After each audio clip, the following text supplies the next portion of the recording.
The affirmative. The affirmative. Okay. Do I see? You just say your name and Introduce Okay. yourself. Hi, I'm Elizabeth Seymour, and I will be taking the affirmative case. Hi, my name is Grace Merriman, and I will be taking the negative case.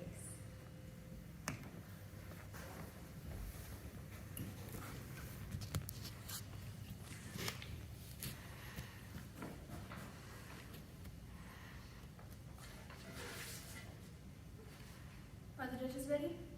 Yes. Is the timer ready? Yes. Is the negative ready? Yes, thank you. Let's begin. Good morning. My name is Elizabeth Seymour, and I stand for the resolution that the government has the obligation to lessen the gap between its rich and poor citizens. Observation 1. Definitions. Government. The system of or group of people governing an organized community. It is a means by which organizational policies are enforced as well as a mechanism for determining policy. Wikipedia. Poor. Lacking sufficient money to live at a standard considered comfortable or normal in society. Oxford Languages. Rich. Having abundant possessions and especially material wealth. Merriam-Webster. Citizens. A person who legally belongs to a country and has the rights and protection of that country. The Britannica Dictionary. Obligation. Something by which a person is bound or obliged to do certain things, and which arises out of a sense of duty or results from custom, law, etc. Dictionary.com. Economic gap.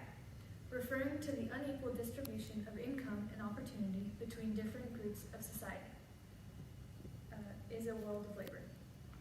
Observation 2. Value. Dignity of human experience. Definition. The recognition that human beings possess a special value intrinsic to their humanity and as such are worthy of respect simply because they are human beings. The Center of Bioethics and Human Dignity. Observation 3. Criteria. All people deserve the right to be clothed, fed, gainfully employed, and educated. Observation 4. Contentions. Contention 1. Economic inequality can cause an unstable divide. The government should keep their country or economy stable. Quote, less equal societies have less stable economies. High levels of income inequality are linked to economic instability, financial crisis, debt, and inflation. The Equality Trust. This is saying that the economic inequality in the government, or not in the government, the economic inequality can cause an unstable divide that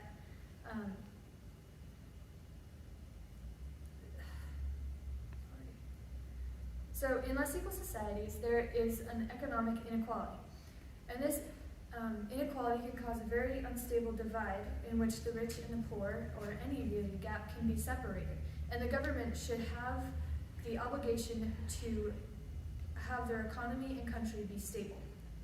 Contention 2. There are limited resources, and the government should have some influence or law to maintain resource distribution. The government's role should therefore be to focus its resources on the impoverished. In the long run, helping the truly poor is a much more beneficial goal than narrowing inequalities. Lisa Dallin, Federal Reserve Bank of Minneapolis. With limited resources, the government has the obligation to not evenly distribute it, but to distribute it in a way that might be fair. So if there is such an inequality with the resources, with somebody having too much, there is going to be someone who has too little, and vice versa. So the government has to have the obligation, or has the obligation, to make sure that the economic inequality does not cause such a great divide. Contention 3. Governments should address the issue of poverty and such. They should provide for the general welfare. Quote, the government's role should be to address the issue of poverty rather than income inequality by providing equal opportunities for education and advancement to all Americans instead of penalizing the financial state. Lisa Dallin, Federal Reserve Bank of Minneapolis. The government's role is not to just look at poverty and the rich and to say this needs to change, but to, and by taking from the rich and giving to the poor, but to provide the opportunities for the poor to advance and to succeed. And this can be put in by education and education in other ways that only the government has the power to do. The U.S. Constitution preamble says, "We the people of the United States, in order to form a more perfect union," and so on and so forth, to promote the general welfare. In saying this, the government's role is not only to take power from people to give to others, but to promote the general welfare and provide for the poor. In conclusion, I urge the judge to affirm the resolution. The government has the obligation to lessen the economic gap between the rich and poor citizens. I now stand ready for cross-examination.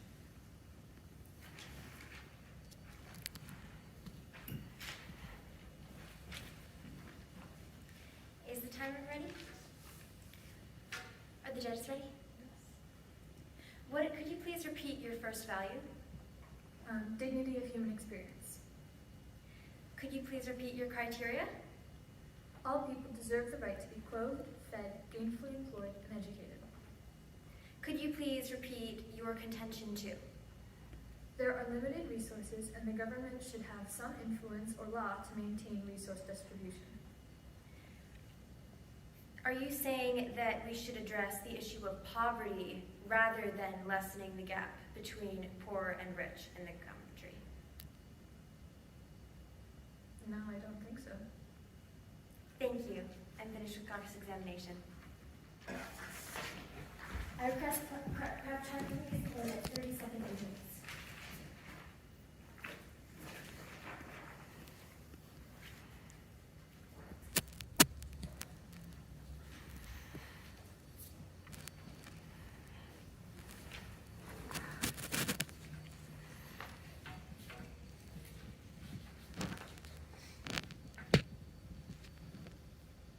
Are the judges ready? Is the time ready? Is the affirmative team ready? Then let's begin. Quote, "It is motive alone which gives character to the actions of men." Jean de la Bruyere. Thus I, Grace Merriman, stand against the resolution. A government has the obligation to lessen the gap between its rich and poor citizens. Observation 1. Definitions. I agree with the affirmative's definitions for this round, except I would like to add two of my own. 1. Lessen. Make or become less, diminish. 2. Motive. Something such as a need or desire that causes a person to act. Observation 2. My value is autonomy. Observation 3. Criteria. The individual's motive for making a profit and achieving their goals. Observation 4. Contentions. Contention 1. People should have the freedom to self-govern, which allows them to benefit from their own choices. Quote, "Our children must learn to face full responsibility for their actions, to make choices and cope with the results. The whole democratic system depends upon it. For our system is founded on self-government, which is untenable if the individuals who make up the system are unable to govern themselves."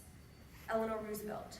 Quote, "And in life it is all about the choices that we make, and how the direction of our lives comes down to the choices we choose." Catherine Pulsifer. Contention 2. By artificially lessening the gap, it undermines the benefits of the choice to work hard and diligently. This removes the incentive to work, only increasing poverty. Quote, "But merely responding with a relief check to complicated social or personal problems, such as ill health, faulty education, domestic discord, racial discrimination, and inadequate skills is not likely to provide a lasting solution." John F. Kennedy. In responding to the affirmative case, the first affirmative contention said that the economy needs to be stabilized by economic equality. However, this is not the case. It's a dangerous idea in this context that she is proposing, because it actually leans towards socialist concepts where everyone will get the same reward no matter how hard or little they work. This, in fact, defeats the economy. Quote, "Yes, in socialism, the rich will be poorer, but the poor will also be poorer. People will lose interest in working really hard and creating jobs. Thomas Peterfi. The affirmative said in their second contention that the government needs to be responsible for distributing resources to the poor. But this, again, is a terrible idea, as it will cause the poor to lose the incentive to work hard and proceed in life and reach their goals. Quote, "The reason this country continues its drift toward socialism and the big nanny government is because too many people vote in the expectation of getting something for nothing, not because they have a concern for what is good for the country." The affirmative team also said that this will harm people. The affirmative team also said that we should address the issue of poverty. But I would like to point out to the judges that this is not even the resolution. Poverty is different than social and economic inequality. In conclusion, quote, "Autonomy leads to empowerment. We work hard to maintain a balance between collaboration, cooperation, and independence." Bobby Kotick. Therefore, I stand firmly against the resolution. Thank you. I now stand ready for cross-examination.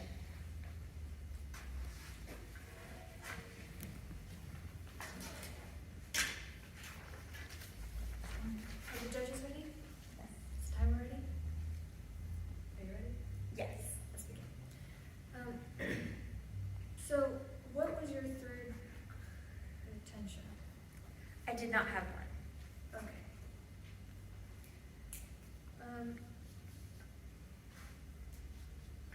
What was your first contention? My first contention was that people should have the freedom to self-govern, allowing them to benefit from their own choices. Thank you. What was your criterion? My criterion was the individual's motive for making a profit and achieving their goals.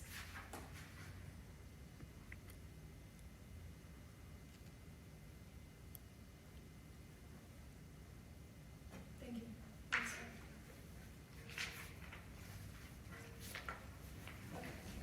I would like to request the time in 30 increments. Seconds.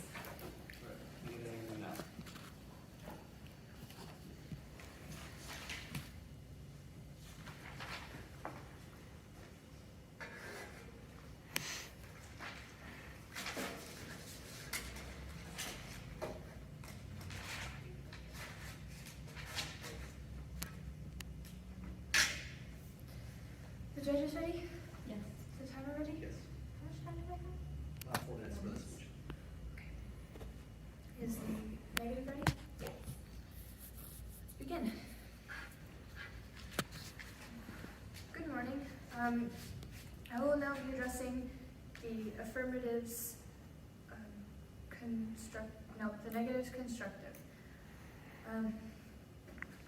First, she said that her value was autonomy, which she stated that the individual motive for making profit and achieving goals.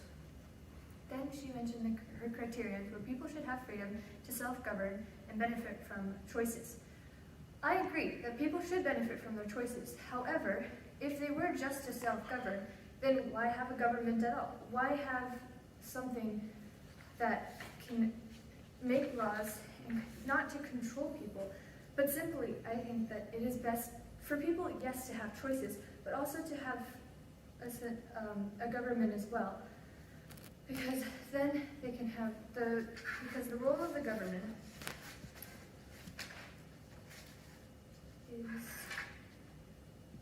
is quote, "The government has the obligation to prevent massive unemployment and distribution poverty. Poverty entails further evils like crime, gangs, drugs, abuse, racism, child hunger, and political radicals." From Paul Treadle, California State University grad. So that said, that the government should still have a role and also to promote the general welfare as the Constitution has set, and still have people able to make choices. Second criterion was artificially removing the gap removes incentive to work, and there's no lasting solution.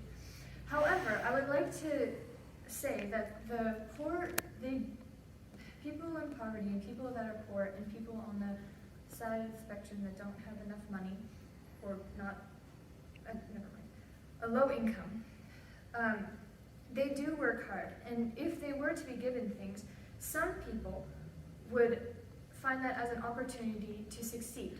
Although I do agree that sometimes some would also become lazy. But it is not that everybody is lazy, because we have to find a way to motivate them. Maybe you're saying that the people can find a way to motivate them. However, how many people have the power to do this, and how many would be willing? The government, however, does have the power to have this, and so they can promote opportunities. And you also said in your rebuttals that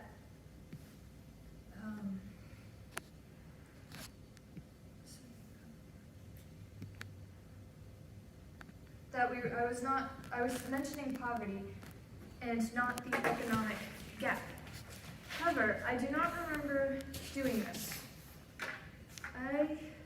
My pretensions were the economic inequality can cause an unstable divide. The government should keep their country and economy stable. This does not address poverty. There are limited resources, and the government should have some influence allowed to maintain resource distribution. My third contention was the government should address the issue of poverty and such. They should provide for the general welfare. I did mention poverty. However, in mentioning poverty and such, the and such means the rich. And I was kind of referring back to the economic gap that was in between them, and that the government should provide for general welfare, as the Constitution's preamble says. And thank you.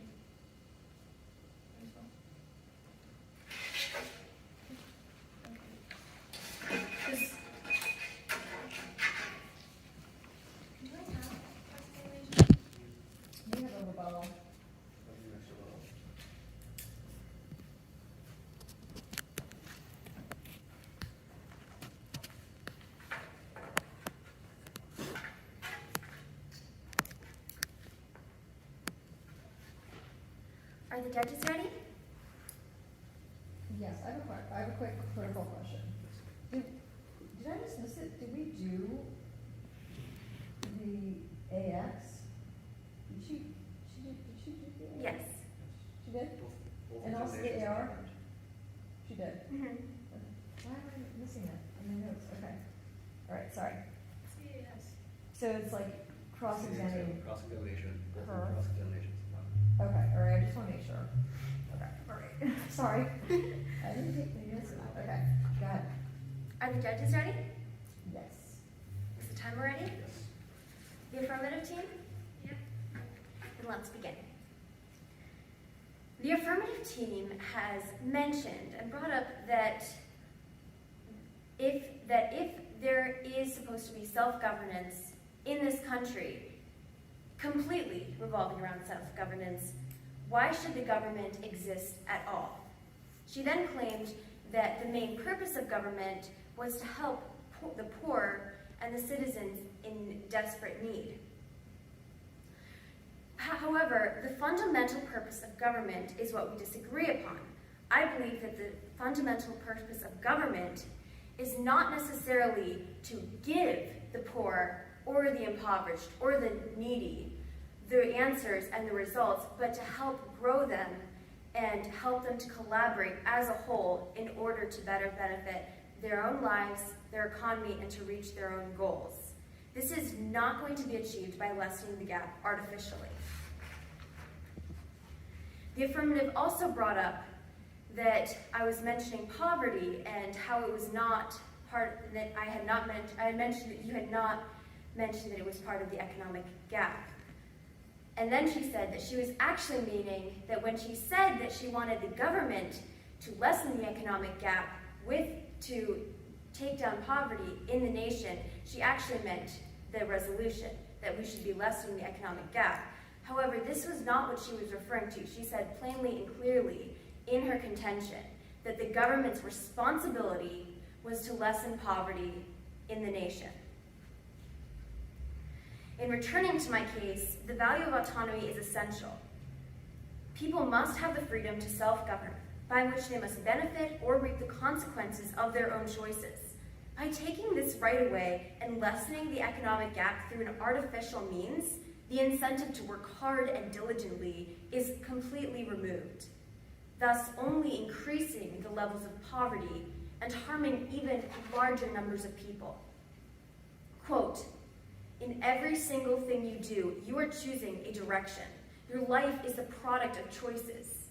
Dr. Kathleen Hall. Quote, "By removing the incentive to work, we are already setting up the stage for even more poverty and dependence." John F. Kennedy. My opponent said that economic equality stabilizes the economy, but she was not able to come back and defeat my argument that, in fact, economic equality only destroys the economy by removing the incentive to work and removing self-governance and a competitive marketplace. My opponent also said that the government has a responsibility to distribute resources to the poor. But again, she did not counter my argument that this again destroys the incentive to work, competitive markets, and self-governance. In conclusion, the affirmative case has not proven that, in fact, that the government has the moral responsibility to lessen the gap. They've only been arguing from a lens of the government should be able to reduce poverty and give people the answers, when in fact, instead, we should all work together using self-governance to make our own choices and to be able to govern ourselves. In summary, the negative case has proven that autonomy is, in fact, a much better value than the dignity of a human being in the terms that she has been portraying it by her criteria. It is because of these reasons that I staunchly stand firmly resolved against the resolution. Thank you.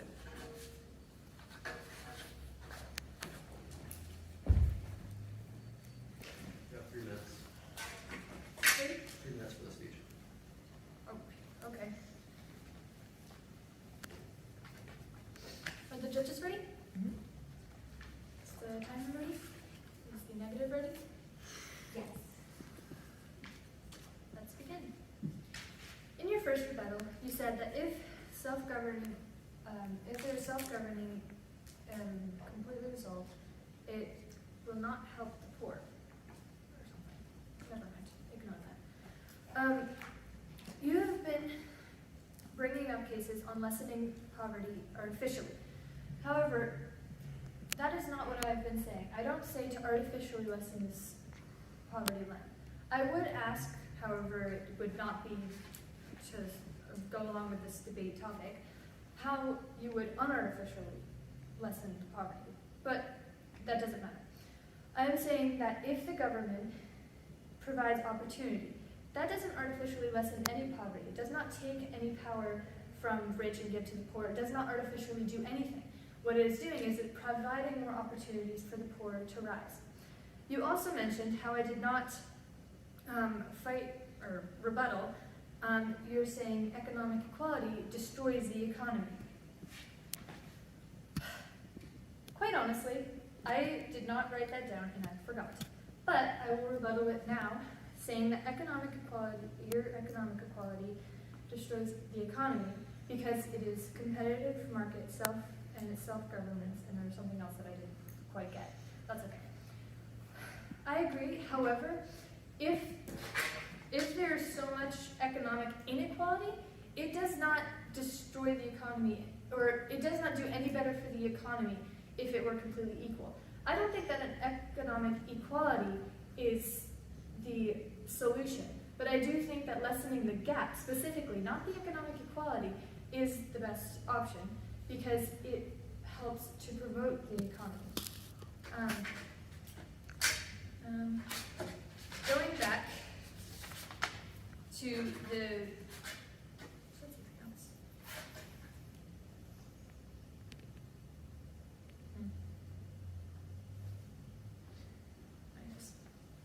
going back to my contention 3, that you also rebutted, that the government should address the issue of poverty and such, they should provide for the general welfare. I agree with you that it is not necessarily doing with the economic gap. However, in my quote, it did say this. The government's role should be to address the issue of poverty rather than income inequality. This is from Lisa Dawn again. And she goes on saying, by providing equal opportunities for education advancement to all Americans instead of penalizing the financial state, which goes back to your artificial. In conclusion, okay.